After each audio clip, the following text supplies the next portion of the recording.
চোলাই মৎস্য ধৃত 2 লোকপুর এলাকায় বীরভূম সীমান্তবর্তী ঝাড়খণ্ড রাজ্যের বিভিন্ন এলাকা দিয়ে জেলার লোকপুর, রাজনগর, কাঁকরতলা সহ অন্যান্য থানা এলাকায় গ্রামে গ্রামে অবৈধভাবে ঢুকছে চোলাই মদ।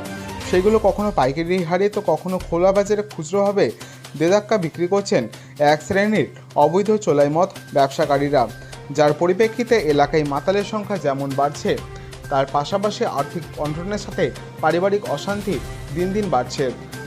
এই ঘটনার কথা সামনে আসতেই লোকপুর থানার পুলিশ অবৈধ চোলাই মদ বন্ধের জন্য তৎপর হয়ে ওঠেন।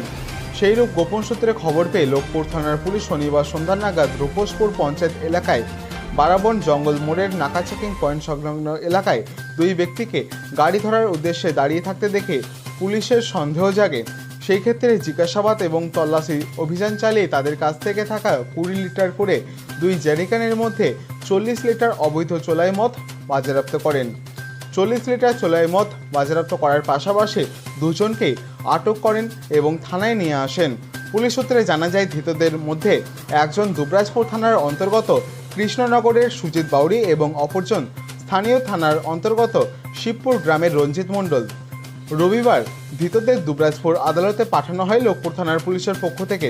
উল্লেখ্য, গত শুক্রবার লোকপুর থানার পুলিশের নজরদারিতে স্থানীয় থানার শিবপুর গ্রামের প্রসেনজিৎ মণ্ডল ও বিলাসপুর গ্রামের আনন্দগোপাল জামদার অবৈধভাবে চোলাই মদ পাচার করতে গিয়ে পুলিশের হাতে ধরা পড়েন।